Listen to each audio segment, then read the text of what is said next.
ಜೀವನ ಅಂದರೆ ಸಣ್ಣದಲ್ಲ. ಸಣ್ಣ ಸಣ್ಣ ವಿಷಯಗಳಿಗೆ ಆತ್ಮಹತ್ಯೆ ಮಾಡ್ಕೊಳ್ಳೋದು ಮೂರ್ಖರ ಲೆಕ್ಕಾಚಾರ ಅಂತ ಅನ್ಸಲ್ವಾ? ಅತ್ತೆ ಬೈತಾಳೆ, ಗಂಡ ಹಿಂಸೆ ಕೊಡ್ತಾನೆ, ಮಗು ನಂದಲ್ಲ ಅಂತಾನೆ, ಅತ್ತೆ ಚಾಡಿ ಹೇಳ್ಕೊಡ್ತಾಳೆ. ದಿನ ಒಂದೊಂದು ಕಾಯಿಲೆನ ಸಾಯ್ಲಿಕ್ಕೆ ಎದುರಿಸ್ಬೇಕು. ಜೀವನನ ಎದುರಿಸಿ ಮುಂದೆ ಬರಬೇಕು. ನಮ್ಮನ್ನು ಆಡ್ಕೊಂಡವರು, ನಮ್ಮನ್ನು ತುಳಿದವರು ನಮ್ಮನ್ನು ನೋಡ್ಬಿಟ್ಟು ಅಳ್ಬೇಕು, ಕಣ್ಣೀರ್ ಹಾಕೊಂಡು. ನೋಡು, ನಾವ್ ಎಷ್ಟೆಲ್ಲ ಮಾಡಿದ್ವಿ, ಎದ್ದು ನಿಂತ್ಕೊಂಡ್ಬಿಟ್ಲಲ್ಲ ಅಂತ. ಅದು ಕಣ್ರಿ ಜೀವನ. ಹಿಂಸೆ ಆಗಿದ್ರೆ ಮನೆ ಬಿಟ್ಟು ಹೊರಗಡೆ ಬನ್ರಿ, ತವ್ರ ಮನೆಯವ್ರ ಹತ್ರ ಬಂದ್ ಸೇರ್ಕೊಳ್ಳಿ.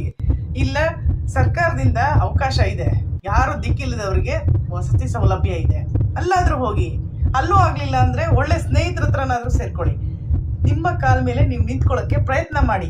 ಚಿಕ್ಕ ಮಗು ಇಟ್ಕೊಂಡು ಕೆರೆಗಾರಿದಾರಲ್ಲ, ಆ ಮಹಿಳೆ ಸಂಕಷ್ಟದಲ್ಲಿ ಎಷ್ಟೊಂದು ಇರುತ್ತಲ್ವಾ, ಆ ಕೆರೆ ತುಂಬದಂಗೆ ಅವಳಿಗೆ ಸಂಕಟ ತುಂಬ್ಕೊಂಡಾಕೆ ಹೋಗಿದ್ದಾಳೆ. ಆದ್ರೆ ಇದು ಒಂದು ಉದಾಹರಣೆ ಆಗ್ಬೇಕು. ಸಾಯೋದು ದೊಡ್ಡದಲ್ಲ ರೀ. ನಮ್ಮನ್ನ ತುಳಿದವ್ರನ್ನ ನಾವು ಮೆಟ್ಟಿ ನಿಲ್ಲೋದೇ ಜೀವನ.